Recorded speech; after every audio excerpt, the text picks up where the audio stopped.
Welcome to Wednesday night is Business Night at the Simsbury Public Library. I'm Jennifer Cohane, the Business Outreach Librarian at the Simsbury Public Library. Our Wednesday night series has been going strong for almost 10 years and is an important part of the services offered by the library's Business Resource Center.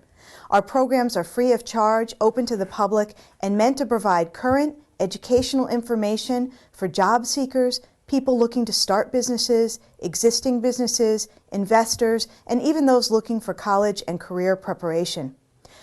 Almost every Wednesday evening from 6:30 to 8:30 p.m. you'll find the library's program room abuzz with folks looking to find expert information and answers to issues in their professional life.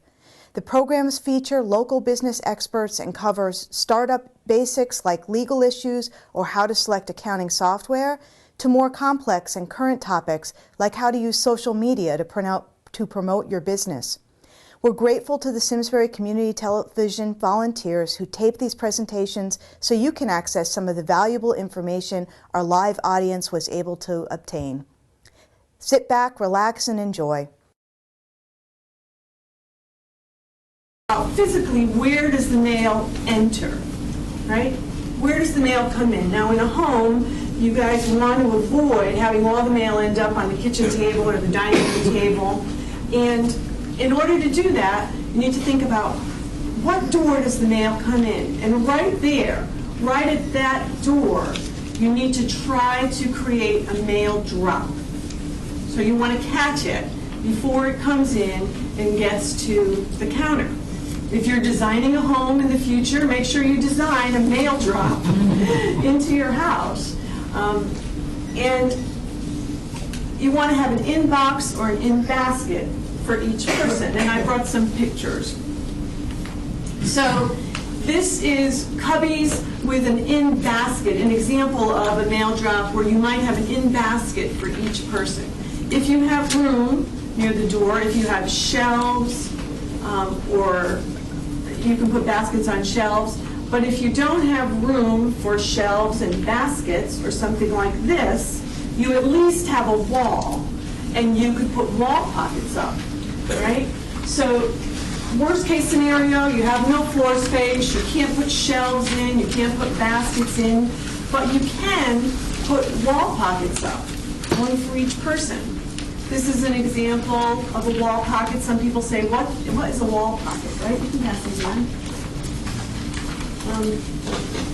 Professional organizers are on Post-it's mailing list, and Post-it just sent us this new product, which is a pocket that sticks to the wall. Now this won't hold a lot, but it will hold a little bit of paper. It's a new Post-it product. Pass it around.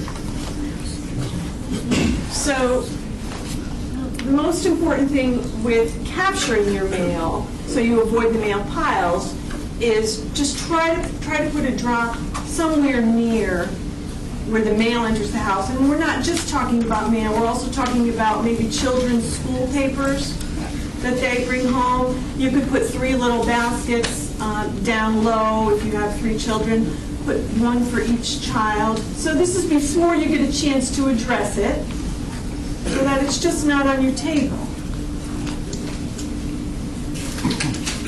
So your bills.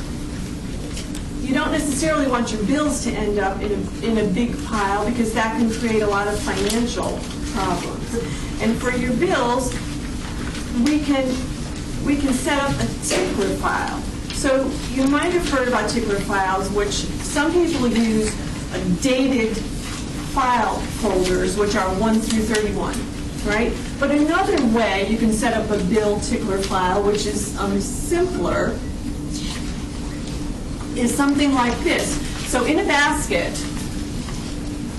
you can open up your bills when you get them, toss out the extra stuff, and here's an example. This date, which is, can you see that? 2/22. Okay, so here's the bill, here's where the stamp would go, and this date written large enough so that you can see it at home, you see that, is the date you want to mail that bill.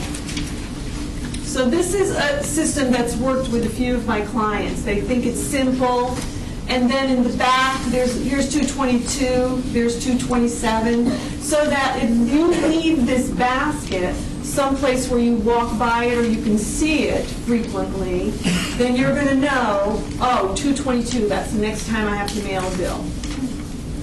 Can you comment if you pay most of your bills electronically? If you pay most of your bills electronically, they still might have due dates. True. And so, right, so if you get them through email and you get the e-bill, that's going to be a reminder in itself, right in your inbox. What I usually do is I get the bill in the mail, Yep. but I pay it electronically. And I'm having trouble making sure it's paid on time. Yeah, so you could put these, you can just put the envelope or the bill, you could still put a small basket with your bills next to your PC, and this would be a reminder. That's one way you could do it. If you have a good calendar system, you could write your pay this bill in your calendars. That's another way to do it.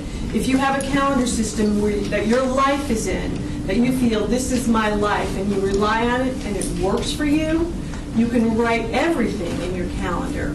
Pay the electric bill, mail the car payment.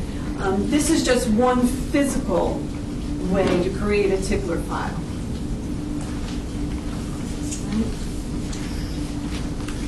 And before we talk about the desktop, one other thing you need where your mail comes in the door, or two other things, are you need a shredder there and you need a recycle bin. Right?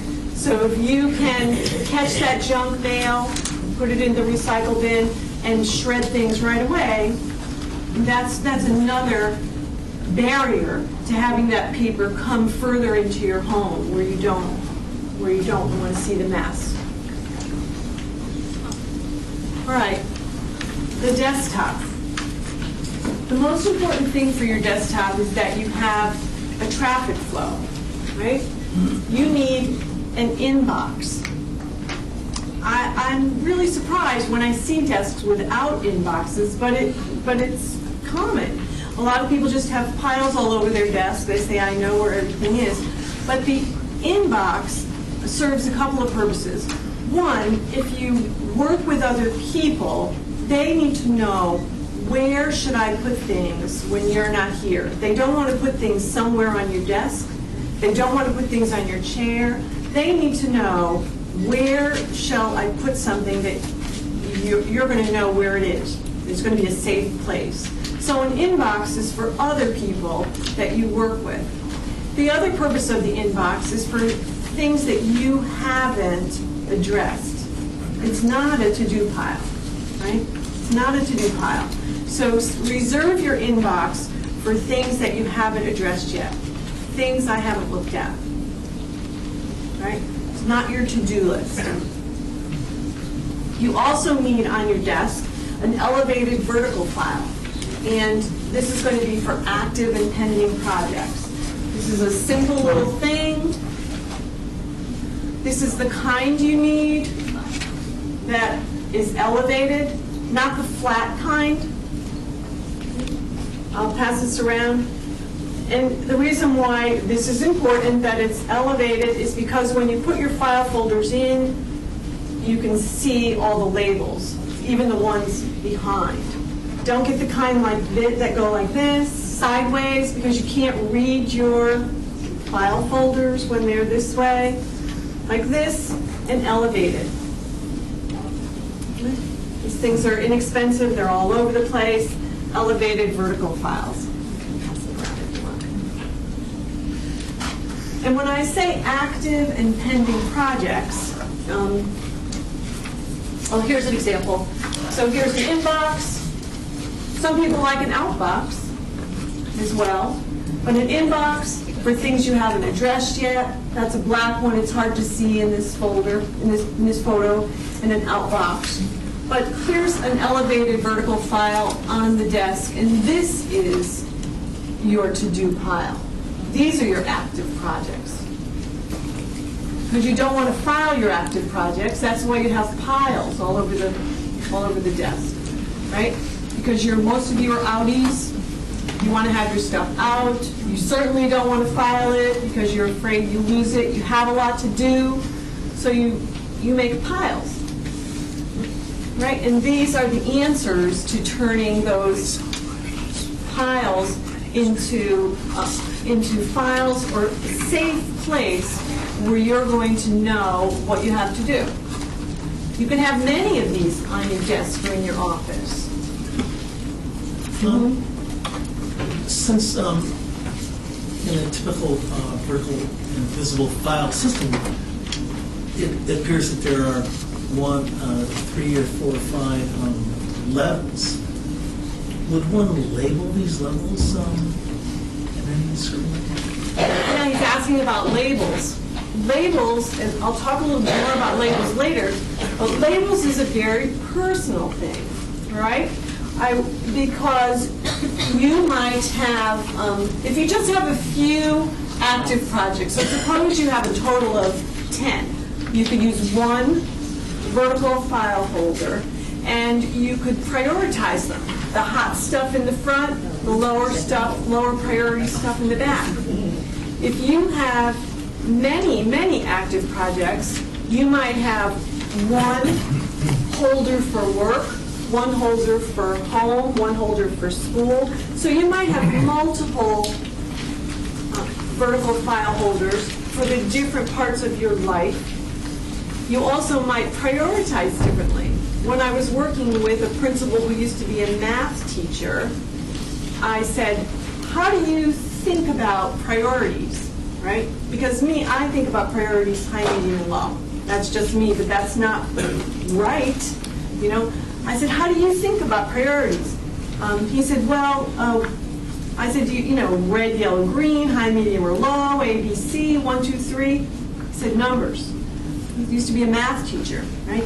So I said, okay, so when we prioritized his active projects, all I had to do was say, what's this, a 1 through 5? Is this a 1 or a 5? What's this, 1 through 5? And that worked for him because he was a math teacher, he responded to numbers, and he had a great big credenza in his office. He was a principal. So he had 5 of these. He decided, I'm going to have 5 of these, 1 through 5, and not 1, 2, 3, but 1 through 5. And then he had all his hot stuff was in his number 1 file. So would you label these? Yeah, you would label these. You would label these with words or numbers or letters or colors that are intuitive to you. You might, if you are a color person, you might make a green folder for money. You might make a red folder for your really hot stuff. You might think about your business papers one way, your home papers another way. Now, I can't give you the right way that's going to work for you, right? You like colors? Do different colors for different priorities or to signify different categories in your life. You like numbers? Label them 1 through 5 or 1 through 10, right? You like letters? Make them alphabetical. So priorities are a personal thing, right? I probably can't even think of all the ways you might prioritize or words that might come into your mind. Somebody might say, stuff I gotta do, right? It doesn't matter. There's no right label. That's the important thing about labels, is that they're intuitive to you, that they're your words and your system. Priorities. Some clients, if you have a lot of horizontal space and you have space for a big table like this in your room or your office, you can spread things out. You can lay all your folders out. But because I'm assuming a lot of you are outies and you want your stuff to be seen, this is a compact way to fit a lot of files into a small space and still have it out. All right, but if you have a lot of room, by all means, go to town. Spread them out. Yep. Any suggestions if you have very, very little room, especially if you're an outie? Yeah, if you have little room, you need to go up. So you need to look up and use your walls as much as possible. Usually around the top of an office, there's room for another shelf. So you need to go up, not spread out, but if the room is small, you need shelves, floor to ceiling. You need to go up as much as you can.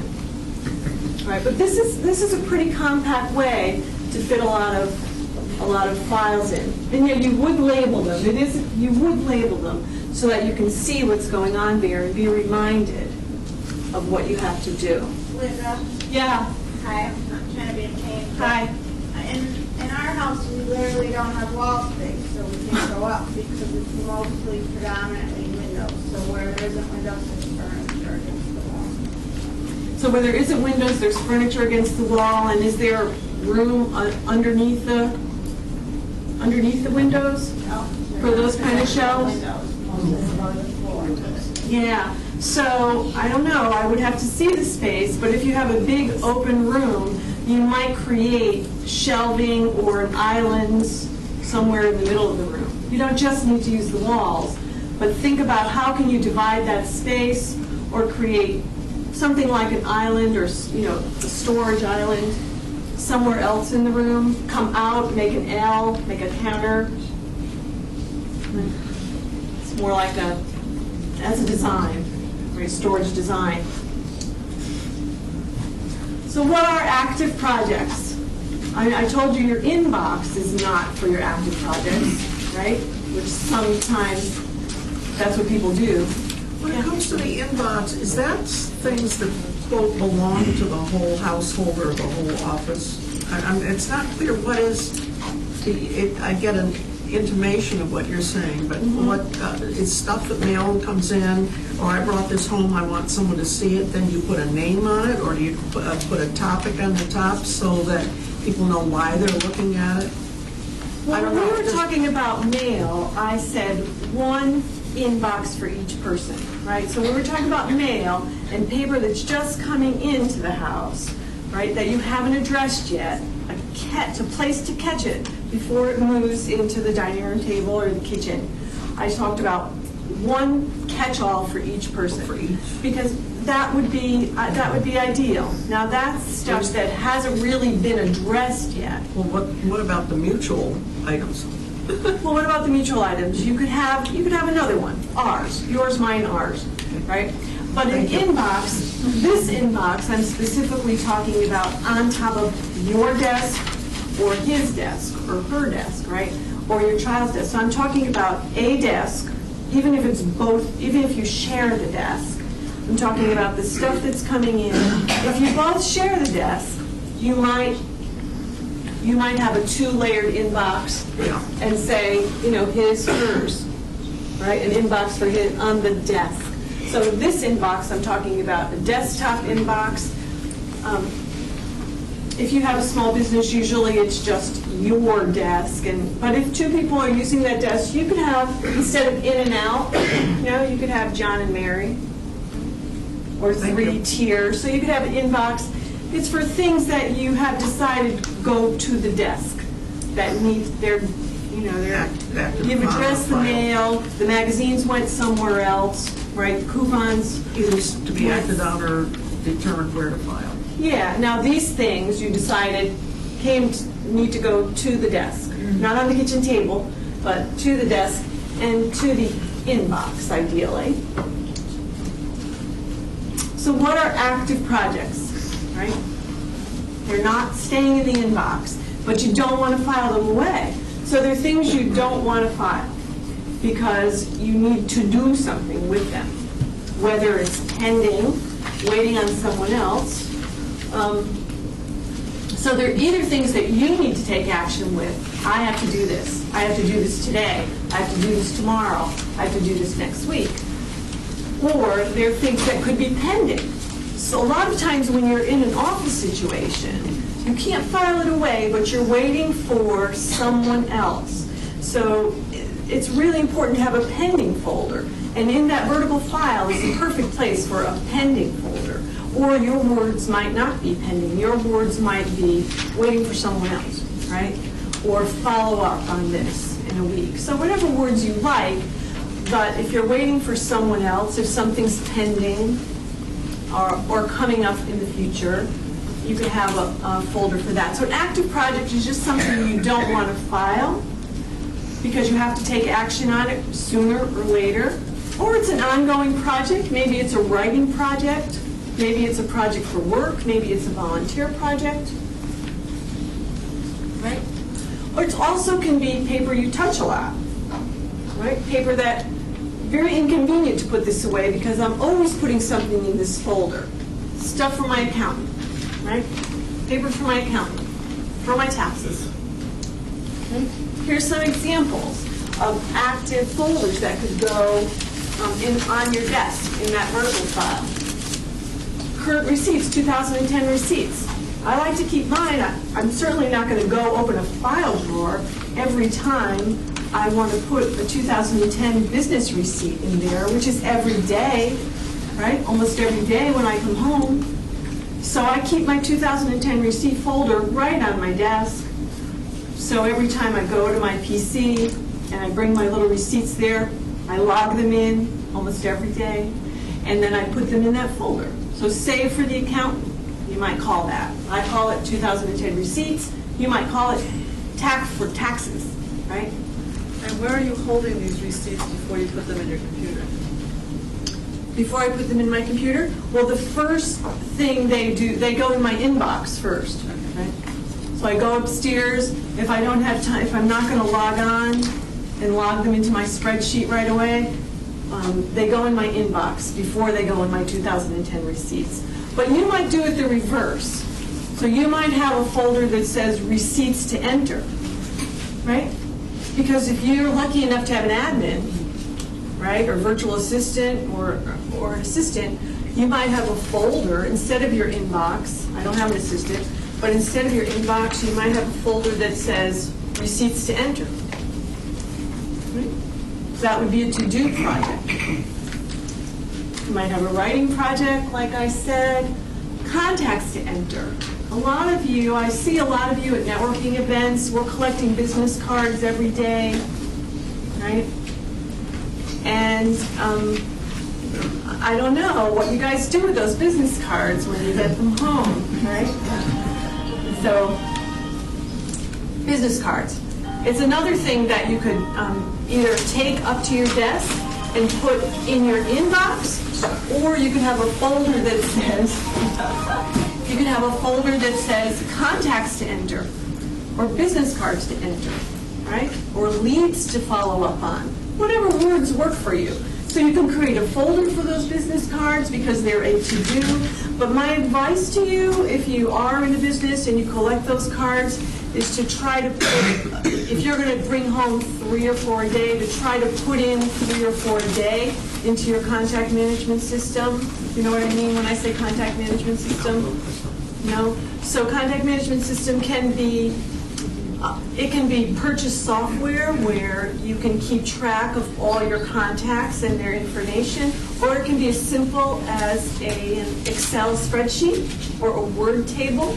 So it can be any online document, or some people still might, it used to be a Rolodex, right? But yeah, it used to be a Rolodex, but now it would be an online file or a contact management system. And an Excel spreadsheet would work fine for that. But you might have something more sophisticated. My advice would be to put in a few every day. Put them in as you get them. The reason why is because if you pick up that business card in the morning and you get home at 4 o'clock, if you enter it then, you're going to remember that person and the notes you want to write. Oh, I met them at the Avon Chamber meeting. They said, they had a husband who was really messy, or they asked me to call them if I have a paper workshop. So you can, if you put them in every day when you get them, they don't pile up, they don't turn into a big project, and you remember the important thing about that contact or that lead, right? You might have a work project, or just something that you call a to-do folder. And here's where your priorities might come into play. You might have a to-do high priority or a to-do low priority. So questions about active projects and what you might keep not in your inbox but on your desk in that vertical file. You get the idea? All right, so you should feel relieved because I'm telling you, you don't have to file those things. They don't have to, they don't have to go in a file drawer. What if is there ever, I'm assuming there's a point where you have to clean it out at some point, where you have too many active projects that have just been sitting for months maybe? There you go. Well, you can see if you have too many, and then that's a visual trigger that you need to prioritize. If you have too many active projects, and I know that there are people in this room with too many active projects. If you have too many active projects, then it's a matter of time management issue. Stepping back, reflecting, what's important to you, how am I spending my time, how do I prioritize these things, these projects, so that I'm working on the projects that I value. I'm spending my time, and I toss and say no to the projects that don't add value to my life, that don't match my values. So that's a time management issue, an important time management issue. Stop back, you reflect. You have to step back. What's important to me? Right? What's important to me?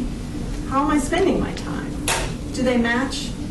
That's important. And that'll help you prioritize what you spend your time on so that you're spending your time on things that you value and not the time wasters and the things that drain you. If you want to try not to spend your time on the things that drain you, but the things that replenish you. Right? Yes? And it sounds like your implied message is that you don't want to then file away things I hope I maybe will do someday. If they're low priority, make a decision to get them out of your way and out of your life. Well, sure. Things I hope I make. Well, if it's an important dream, thing I hope I really would love to do someday. Right. If it's an important dream, you can keep it out. Yeah. But if it's a low priority, things that realistically I'm never going to get to this, you can reflect on that and say, maybe that's something I can let go. Because I'm spending my time the way I want to on things that are important to me, and these things over time are not as important as I thought. Realistically, I'm not going to have the hours to spend on that. So you can keep them in a low priority or weed them out. I'll just give you another time management tip, even though we're not talking about time management. There's no such thing as spare time. You need to schedule everything. So get a calendar system that works for you. And if you really want to do that thing that someday I'm going to get to, write it in your calendar. If there's no room in your calendar, there's no room to do that thing.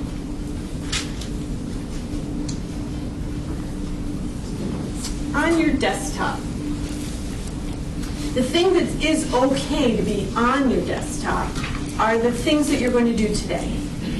Right? So not 10 piles, because you're not going to do 10 piles of stuff today. Your active projects are going to be in your vertical files. But it's okay to keep the things I'm going to do today right on your desktop. Right? That makes sense. And you can add a to-be-filed bin to your desktop. Either it can be on your desktop or it can be on top of the file cabinet. You have files because you guys are not great filers. You don't like to file. And a lot of people don't like to file. If you're lucky enough to have an admin delegate your filing, that would be great. But otherwise, it is easier if you do, when you pick up this paper and you know what it is, to file it a little bit at a time. And I'm going to talk about filing next after desktop, but it is easier to do a little bit at a time than when you have a big pile. But I'll talk to you about how to get rid of that big pile. So while you're waiting to file that stuff, you need a place for it. It's not another pile. It's it's not your inbox, right? We know it's not your inbox because your traffic flow now is in, right? My inbox, my active projects, today I'm doing this, and maybe over there, to be filed. So there's the flow, right? Left to right. You can do right to left if you want. But that's the flow. And then to be filed, so that your to be filed stuff is not mixed in with your inbox, remember? Because there's a lot of stuff in your inbox now, or in your in pile now, that's just filing. You don't have to act on it. It's not an active project. Right? You're going to toss it or shred it or file it because you want to keep it. So you don't need to get that to be filed stuff once you decide, I'm going to file that, but not right now. Just get it out of your inbox. So you can transform your office. Here's a messy office. No inbox, no active file holders, sorting on the floor. This is maybe trash. Maybe this is something. That's right?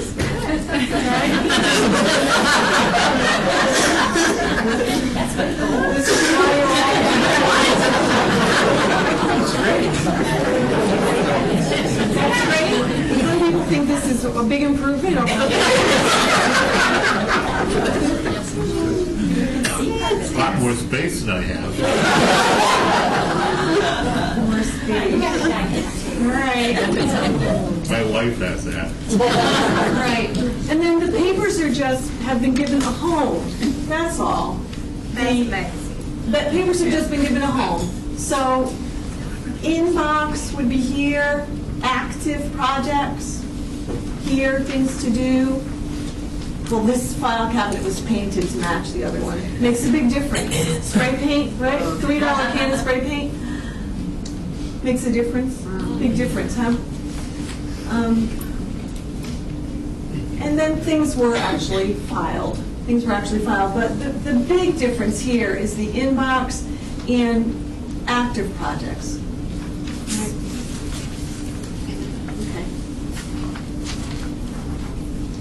Well, let's talk about files. Yeah. You don't prefer the inbox to also be vertical? The inbox can be vertical. Just throw stuff in there vertically. Well, it just seems like if it's flat and everything's stacked on top of each other, then you gotta like, go which one ends there, which one begins the next one, or whatever. And vertical, maybe you could do it separated better. Separate your inbox. Well, your inbox is stuff that you haven't sorted yet, that you haven't looked at yet. It's just a pile. So your inbox is going to be just a pile. This is stuff that you sorted, so it's going to go in vertical files. There's not a lot of projects on this desk, but like I said, there could be multiple holders like this for the different categories in your life. Okay, so the inbox has two labels, and what are they? This inbox has in and out. So out would be stuff that you're mailing, stuff that you're giving to somebody else, right? But we said if you share your desk with someone, the inbox could say, his and hers. If you like, I don't like multiple layered inboxes because this bottom part usually turns into a black hole. So I like one in basket. It's just, stuff you have in your desk. Yeah? I think that DocuPocket would do fine for what he's saying is a vertical file. I mean, it still is an inbox. That thing you have in the center on the floor there? Oh, this wall basket. Yeah. Oh, yeah. Something If like you don't that. have desk space, you could these could be great inboxes. Okay, so if you're in an office environment where people interrupt you all the time, it's great to put this outside your door. Because if you're a friendly person, you're a creative people person, people are going to come in, they're going to start talking to you, interrupting you all the day. That's a time management tip. That if you're in an office environment where you get interrupted a lot, put an in box, an in basket, a vertical one like this, outside your door. Can children be trained to? I'm Still working on that. If you have a home office and, you know, you put one of these outside, this helps with interruption. It helps you with your time management, right? So you might be able to even close your door and people will be able to give you stuff. If your door is closed and you don't have an in, right, they're going to knock on your door. Where am I going to put it? I can't leave it on the floor. So these are really good tools to put outside your office door. I've seen that kind of thing with a magnet on the back that could go on the side of the fridge or on the side of a file cabinet to file, for instance. Yeah. Or for your inbox, depending. Yeah, these are great because, well, I like see-through because they're see-through. And, you know, these are great because they don't take up space like a filing cabinet does. Yeah? We have mostly an open office, but there is one woman who has a cubby, and she has hers labeled, and so we do her sorting for her. If it's to be scanned, it goes here. If it's literature that has to be sent out, it has a different, you know, she's got them all labeled so that we sort her in basket for her, pretty much. So she works actually very, very well, and she knows, that way she knows which ones are higher priority. So isn't she smart? She's delegating her sorting. She's delegating her sorting. So she has multiple in boxes outside her door? Or on her wall? On her walls outside her entryway. That's delegation. Right, so she's saying different stuff goes in different boxes, right? And actually I did have a client who had like inbox for client, a lawyer who had inbox for client-related items, inbox for personal, right? Inbox for maybe business, literature. So you can train your assistants to sort for you. So before you create filing systems, I want you to think again about whether you're an innie or an outie. Do you really want your office to look neat and have everything away behind drawers? Do you think you're going to use your file cabinet?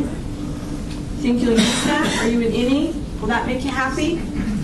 Or are you an outie where you're just going to really have anxiety if you file anything in a file cabinet, right? So think about yourself. You like things put away? Do you need an open filing system? And I brought one to show you. Roll this around.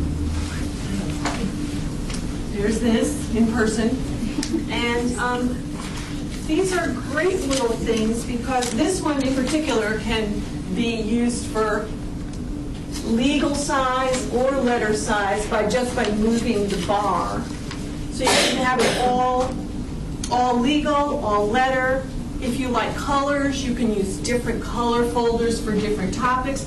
You can have multiple rolling carts like this. You can move it anywhere you want. They come in different sizes. I've seen them much taller. I've seen them, they come in this height. They come with locked tops that you can lock at night. So if you want to use this in an office and you're filing personnel or confidential items, you can still get them so they're open all day for you and you can lock them at night. So this is an example. You guys can roll it down or do whatever you want with it. It's an example of an open filing system. How much should something like that cost? Well, right now, those are about $50 in Ocean State Job Lot when they have them, but under $100. A real fancy one with a lock might be a little more, might be $150. And this is, you use that before you put it in a real filing system. No, this is your filing system. This is your filing My system. files, I would have so many, I mean, that would just probably do for a day. All right, well, we'll talk about what's going to be handy. There's a big difference between what you're filing and you want to be handy, that you touch a lot, right? And archive files. There's a big difference between those, right? So another example of an open filing system would be the kind that doctors have for medical files, which are open during the day, close at night, those large laterals. You open them up. They're nice and open so you can see what's going on during the day. So doctors' offices, those are expensive, but they're another example of an open system. Another example of open storage, if we're not talking about files, would be open cubbies with baskets, something like that, right? So if you're storing other things, you might think about open cubbies with baskets in them. All right, so there's a difference between files that are referenced that you're going to touch a lot and things that are archived.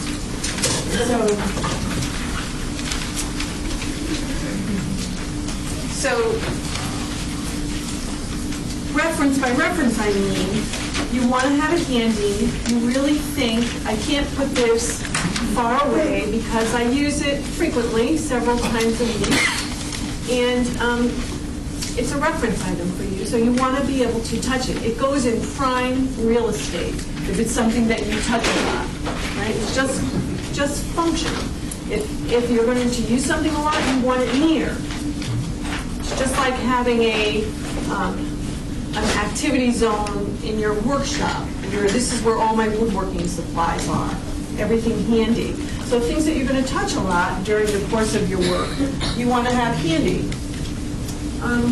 You need to think about what the major categories of your filing system are. And again, there's not a right way to create categories or a wrong way. Right? One way would be business and personal. Another way might be stuff that I do for fun and stuff that's more serious. Another way might be financial or, I don't know.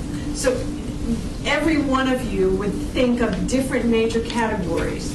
So you need to ask yourself, how do I think about all this paper? How do I think about these things? What's here? And when you look at your pile, you might know, because you have a lot of piles, right, on your desk, and you might know intuitively. If I said to you, what's in this pile? You would say, well, that's my writing project. What's in this pile? That's stuff I got to file. What's in this pile? Oh, that's the kids' schoolwork. What's in this pile? Oh, right.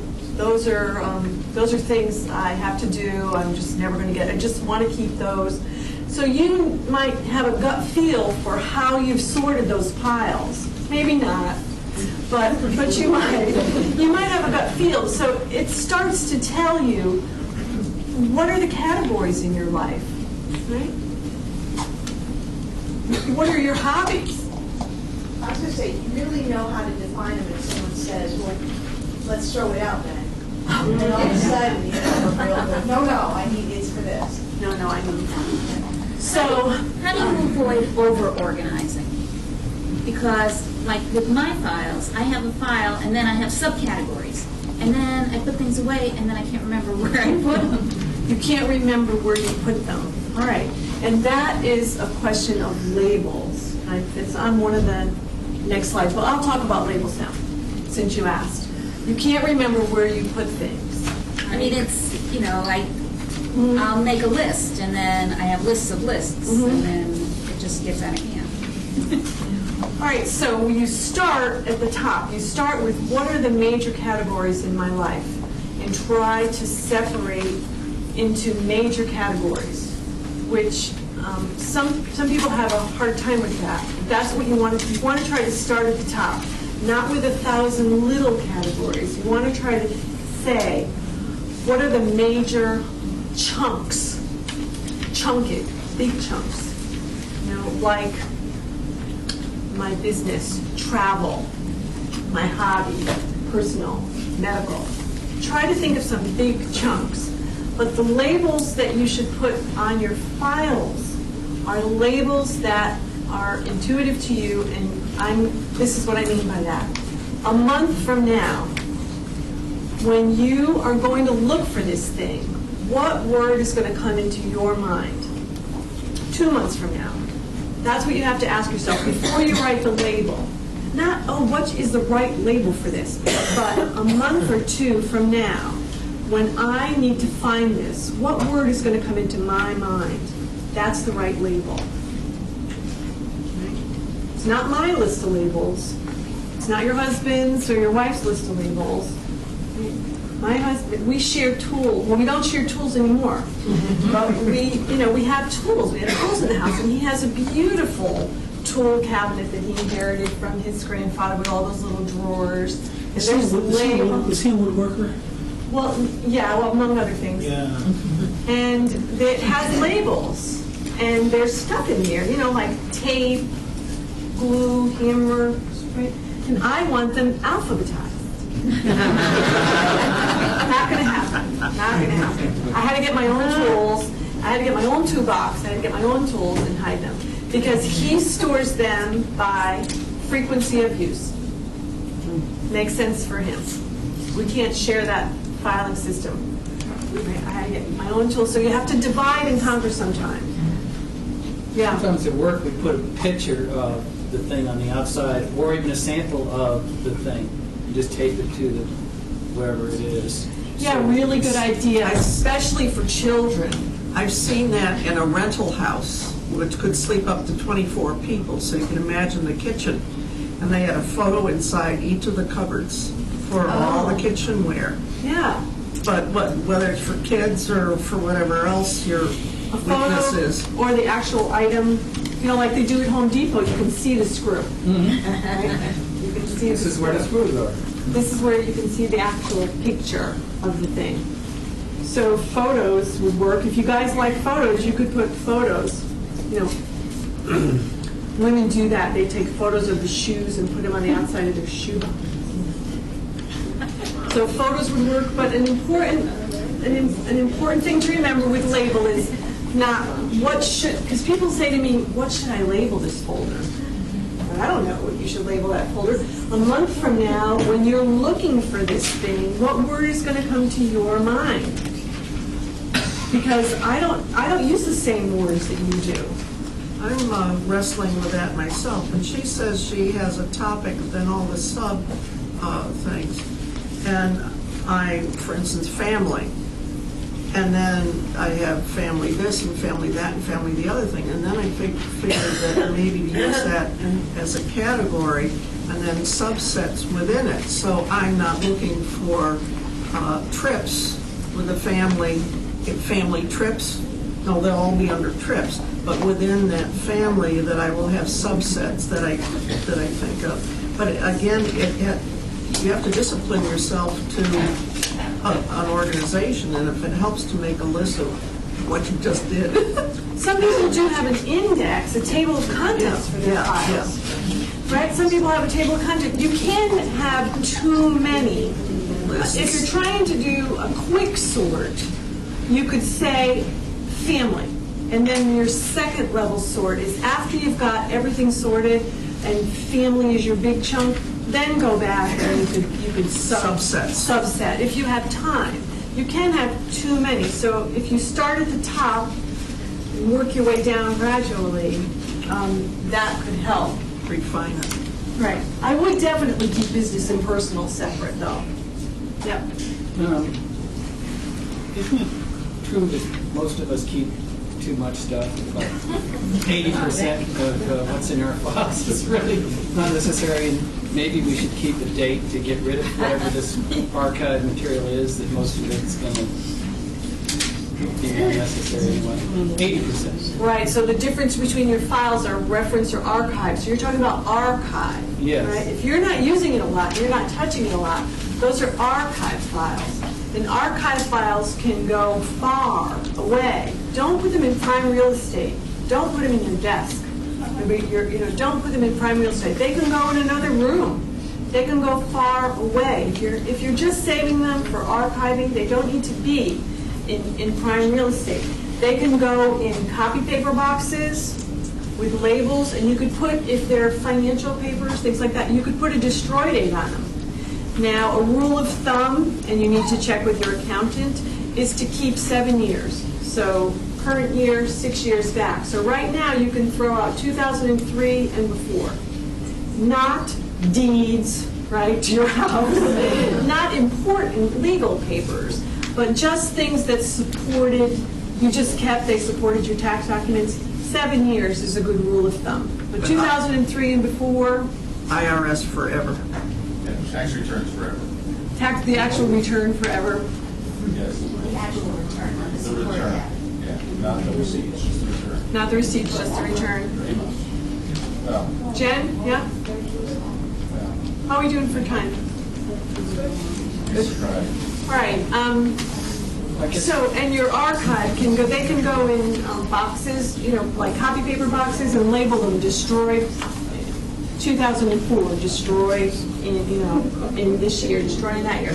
Or you could keep them in archive, can also go in, you know, clear plastic. I would try to put them all in similar containers so that they stack and store well. So that's why I said copy paper boxes. If you have dry storage, not one size box for this and one size box for that, but if you can get a bunch of copy paper boxes or, you know, several of these boxes that are similar in size so that you can store and stack them. Or those things can go in the dreaded filing cabinet, right? But they don't have to be in prime real estate. Archive stuff. Question? How about scanning something and then just putting it away and just keeping the computer scanned? Yeah, that's ideal, but you guys aren't here because you scan your stuff, right? That's ideal. You can scan your stuff and have, you know, very organized online files, but you're here because you have a lot of paper. But scanning, you know, if you have a scanner and you have some time to scan, or you have an assistant who can scanning your thing, you still need to come up with labels. In a backup system. Right. Right, so if any of you come here and see Joe O'Donnell, he'll tell you it's not a matter of if your hard drive's going to crash, it's a matter of when it's going to crash. So make sure you have a good backup system. And one thing that if you do come up with a set of labels, outline, like an outline or a list that works for you, try to use those same labels for your email folders, your online Word folders, and your paper folders.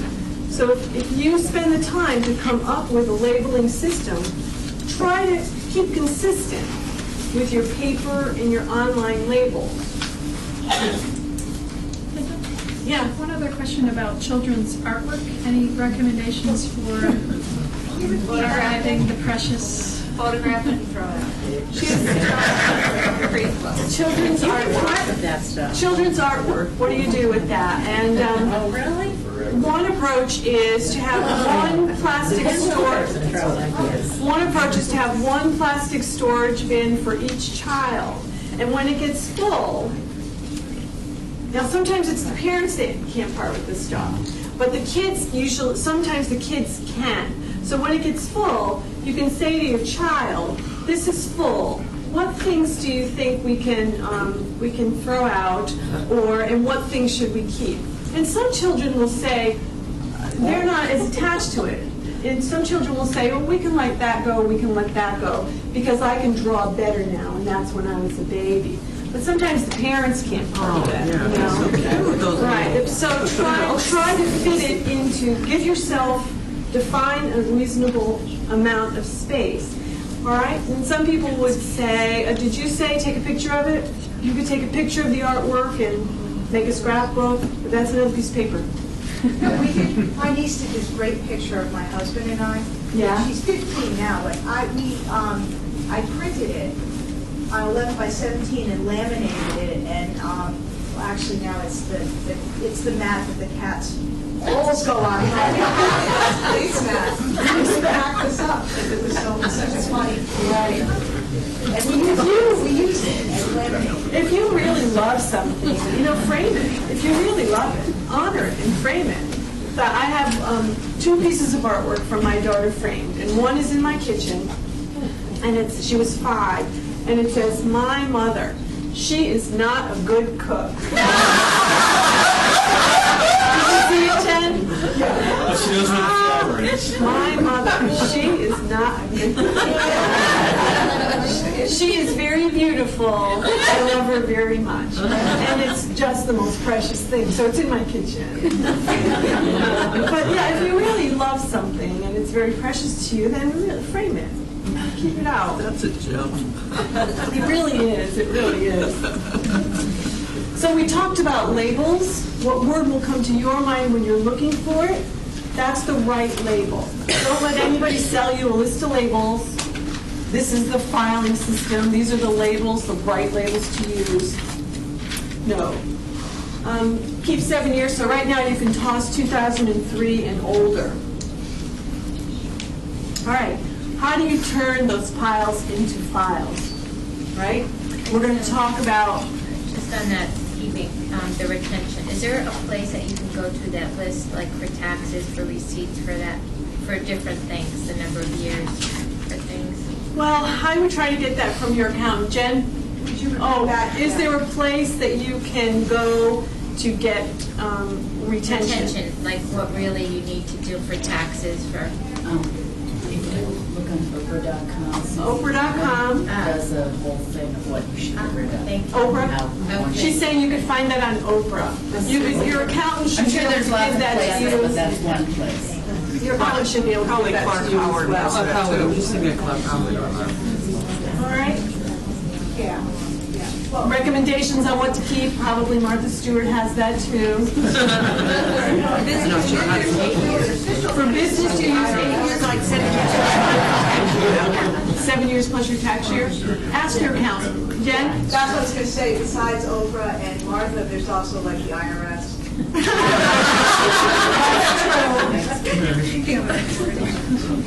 All right. When you set up so to sort, you need to work on those piles. You need a place to sort. You need to find some place to sort. You can't do it on a chair, right? I do. He does. And have a recycle bin and a shredding container with you. It doesn't have to be a shredder, but a bag for shredding. So you need to set up a sorting area. You need space to sort. It's sorting. So here's an example of a sorting area or the way we would set up a sorting table during a sorting workshop.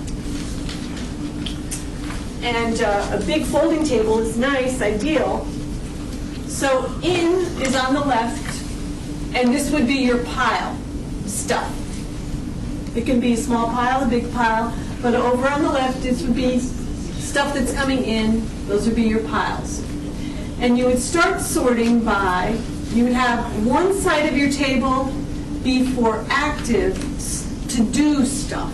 Stuff I have to do. This is where you're going to put active projects, things you need to do something with.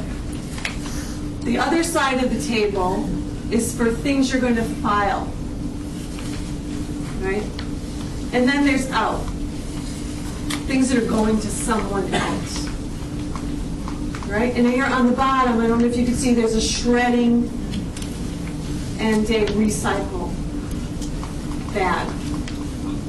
That's just getting ready. Getting ready to sort my pile, getting ready to attack it. I need space, you need space.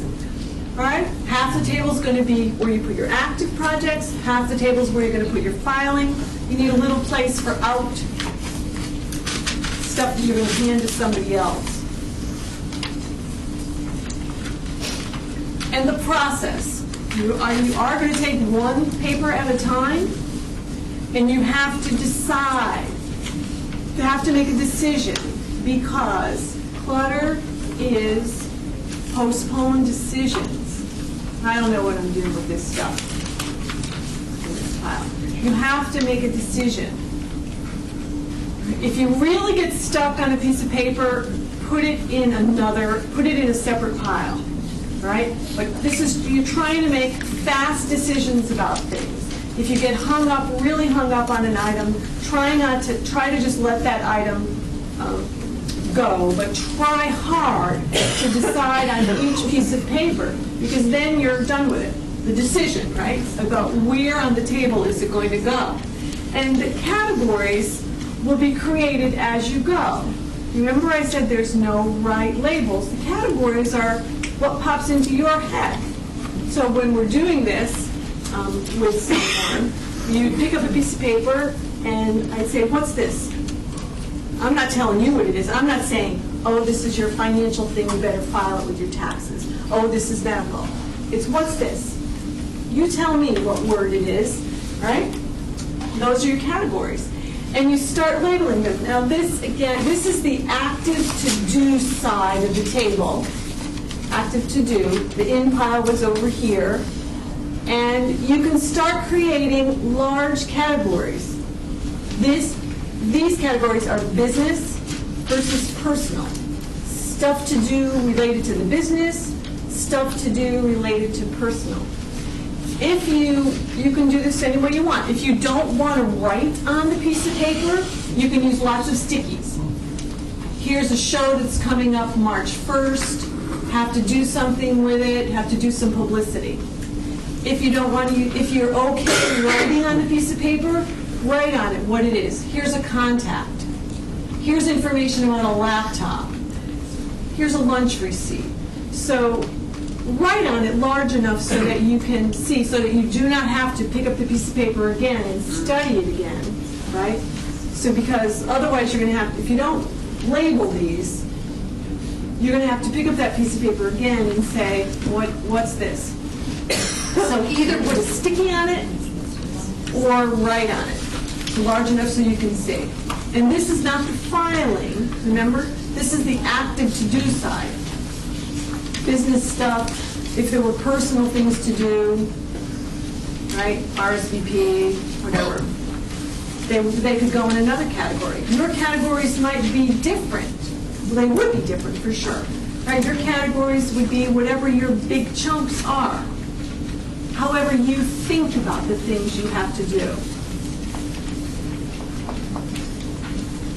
So essentially you're saying label as you go.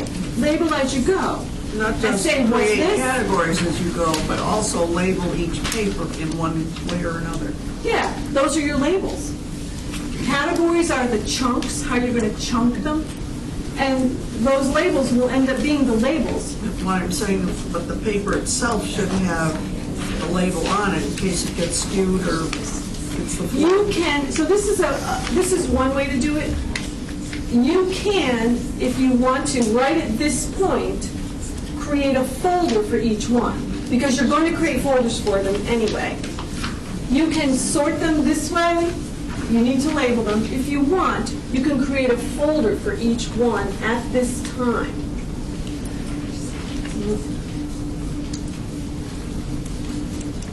Or you can sort them, do a bunch of sorting, and then turn those things into folders. Here's a red folder, high priority stuff. Right? Here's 2010 receipts. That was where that lunch receipt went. Contacts to enter, that's where that contact went. To do low priority. One reason you might not create folders, I went backwards, at this point is because you might already have lots of folders for these things in your files, right? If you already have lots of folders in your files, you don't need to create new folders for them here. You just need labels. Then when you go to file them, you only need to create folders for things you don't have folders for, right?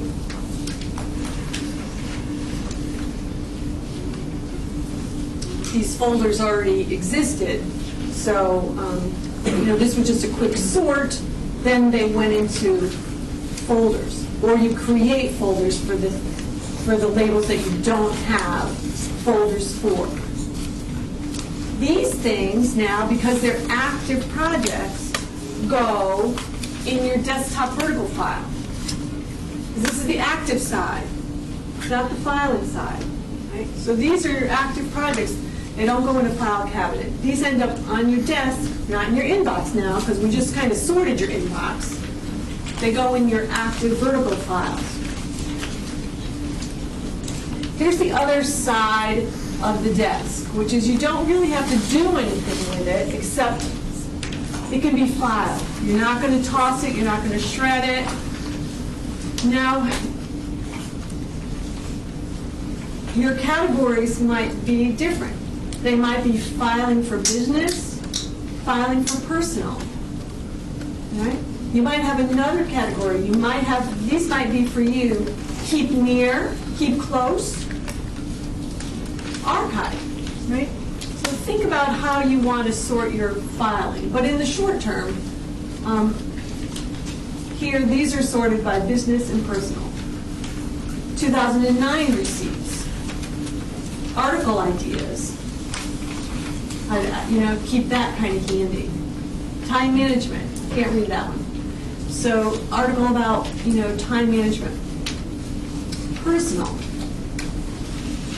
credit card statements, insurance for the house, mom's banking, mom's insurance, general receipts, retirement information, right?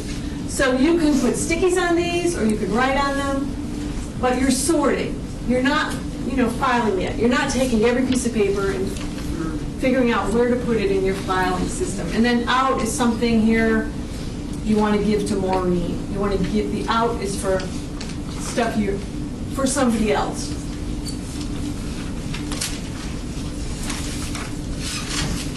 Then you're going to turn those sorted papers into labeled file folders, right? When I said your active to-do projects go in the vertical files on your desk. The reference things that you're going to touch a lot go in prime real estate. Prime real estate could be this drawer right here. It can be your open rolling cart. That's prime real estate. It could be this drawer right here in your desk, the drawer, right? That's really handy. Very close by, filing that you want to have really handy. You might like those rolling carts. And then there'll be archive. You're just saving it for someday. It can go farther away. It can go in boxes. It can go in a file cabinet. It can go in another room. It can go in another area.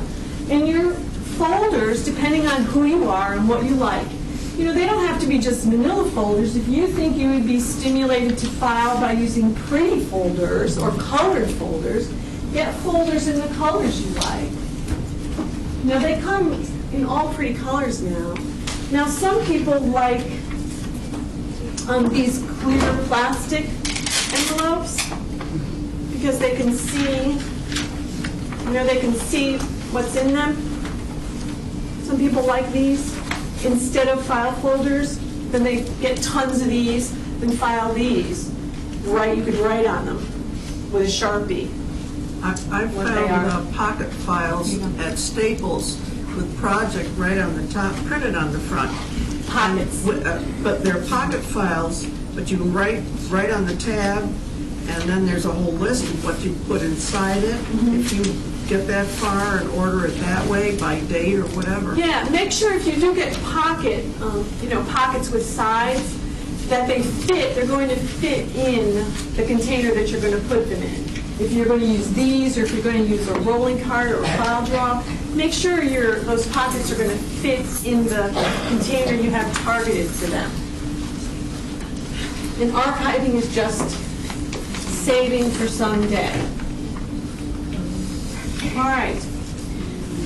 I'm going to take questions, but I want to tell you, if you think you want to do this hands-on, I'm going to be having a hands-on paper sorting workshop where we're going to, for each person, you're going to actually have the sorting table, and I'm going to help everybody sort their papers. Right? So if you want, either there's a handout in the back of the room, or you might have one in your packet.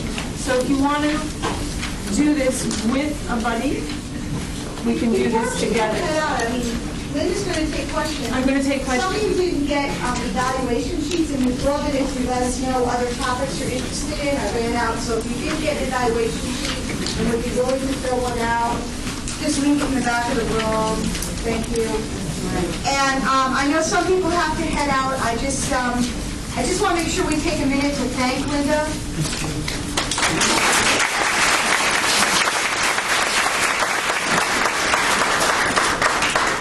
So do you guys have questions on any organizing topic? Let's take some of those. Your hand went up first. I have a question on the active to-do. If you have suggestions for an actual to-do list, things that aren't physical but are in your head, and I've been finding I write every day on a Post-it note, and then they collect, and just have all these random Post-it notes everywhere. So her question is, do I have any advice on to-do lists? List, not physical folders, but to-do list. It's a personal thing. If you have a calendar system that works really well for you, right? A calendar that's big enough so that you can write everything in, schedule everything you have to do on the right day.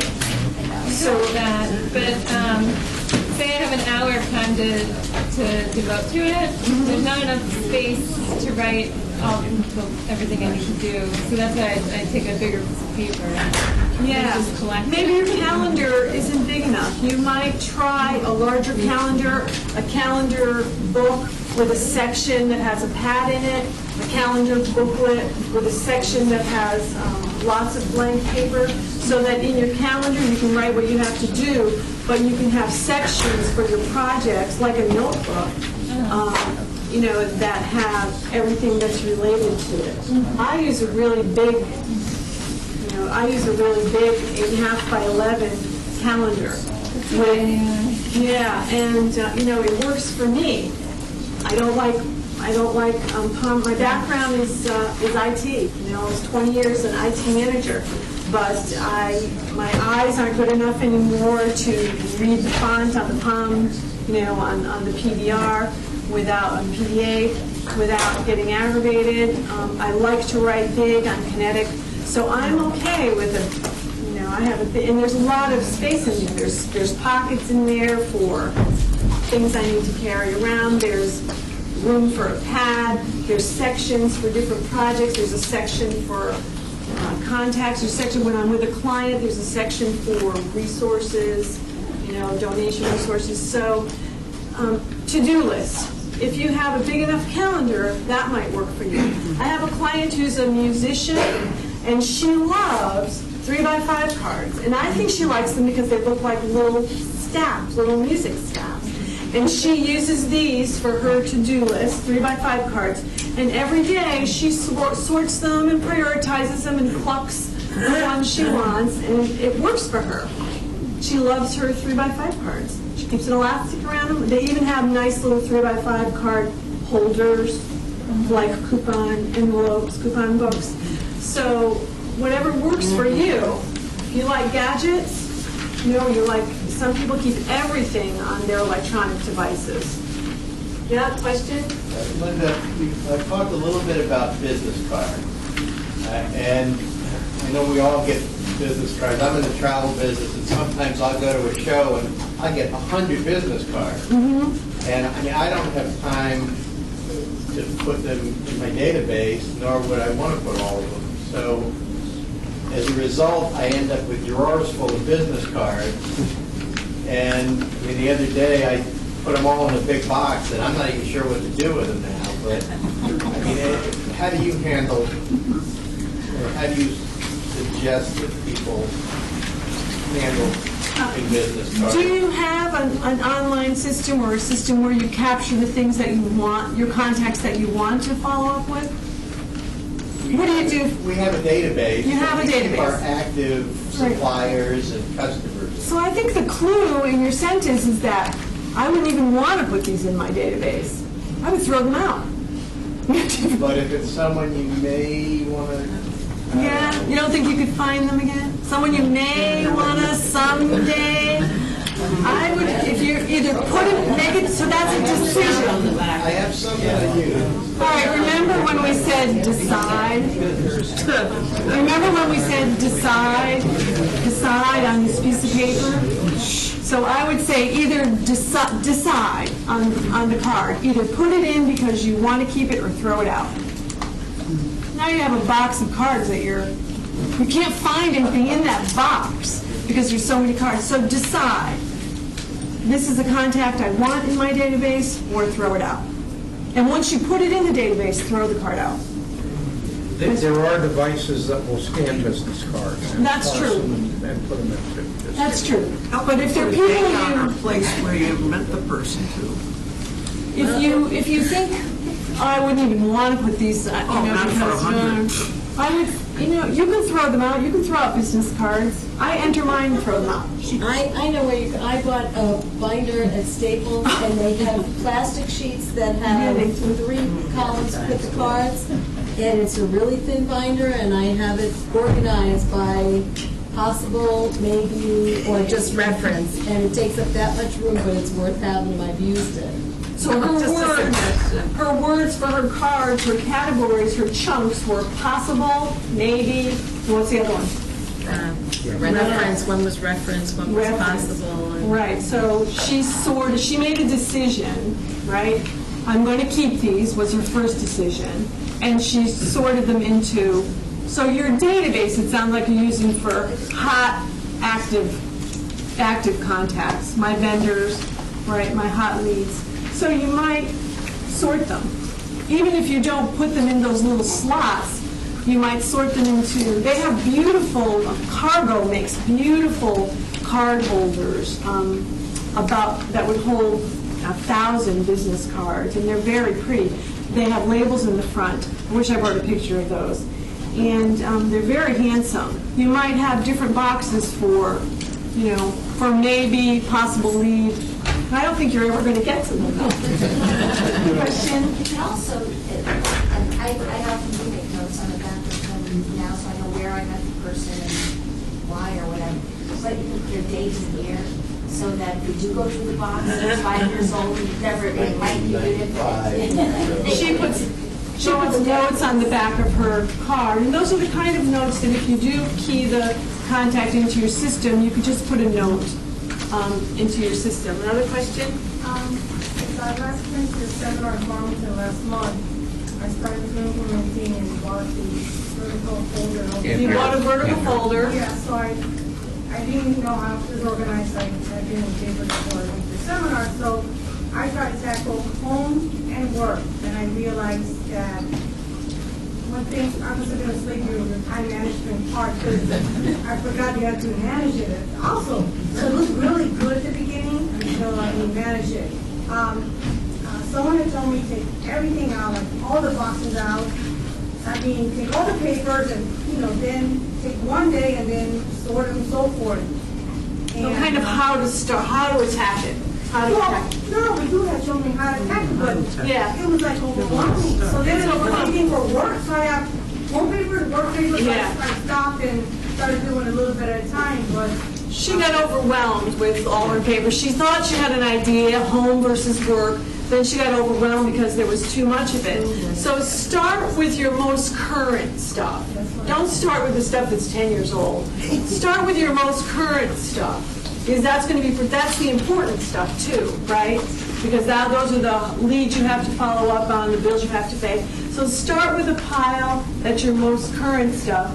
And if you're overwhelmed with that pile, say, today I'm just going to work on 5 pieces of paper. Break it down to a number that you think I can do that. Because if you get a pile and you're stuck because you're overwhelmed with that pile, right? Break it down into a small enough unit where you feel I can do that. Whether it's an inch, or whether your unit is 10 minutes, or whether your unit is 2 pieces of paper. Think about, just keep breaking it down into a small enough unit where you say, okay, I can do that. Once you get started, you'll keep going.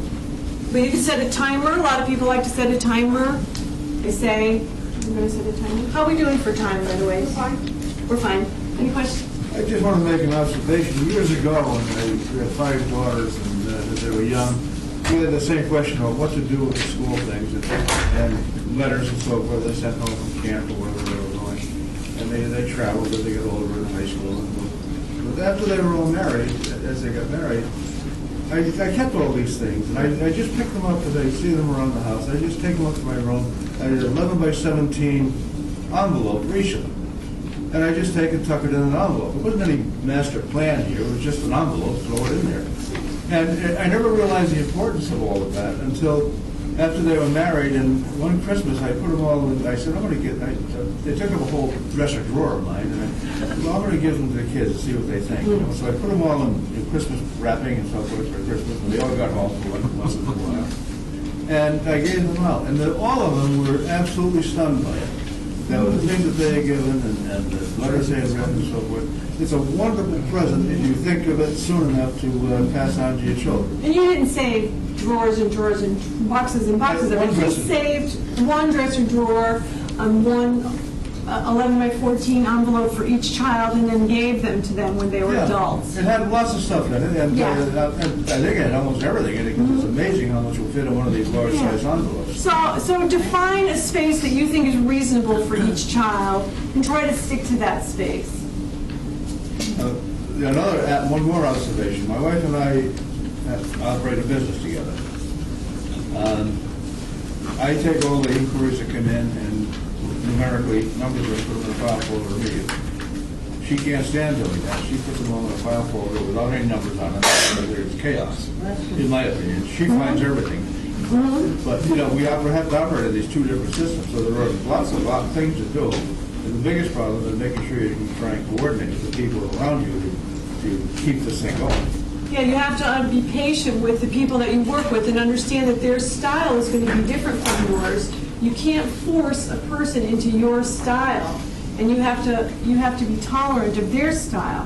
And you might want to divide responsibilities so that you're not sharing the same incoming or the same inquiries. You're not both doing inquiries. You might divide responsibilities so that you can do your responsibility your way, and I'll do mine my way. But don't fight about changing each other. That's just not going to happen.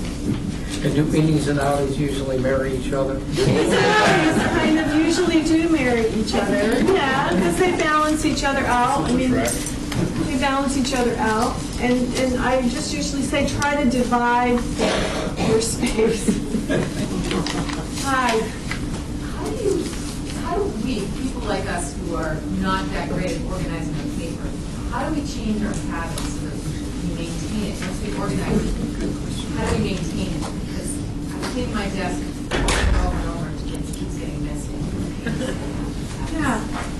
So how do you maintain it? So if you come up with a filing system that works, then going back to square one, grab the pile and get the sorting table. I would go back to the sorting table.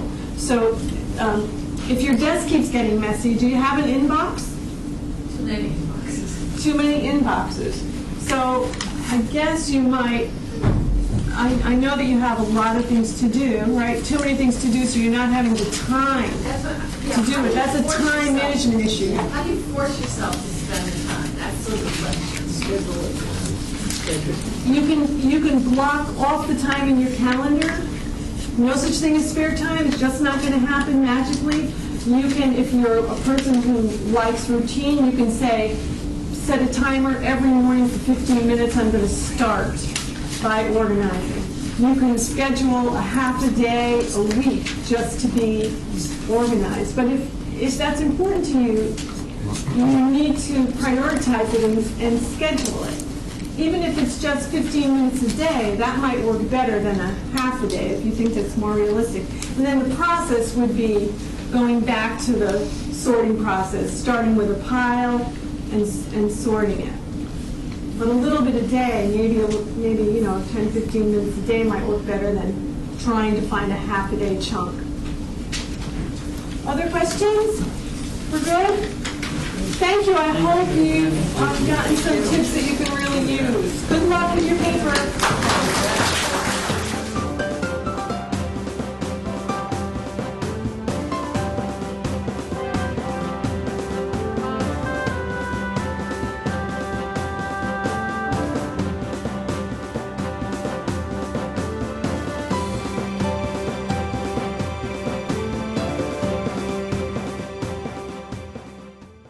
Funding for Simsbury Community Television is provided in part by contributions from viewers like you. Thank you.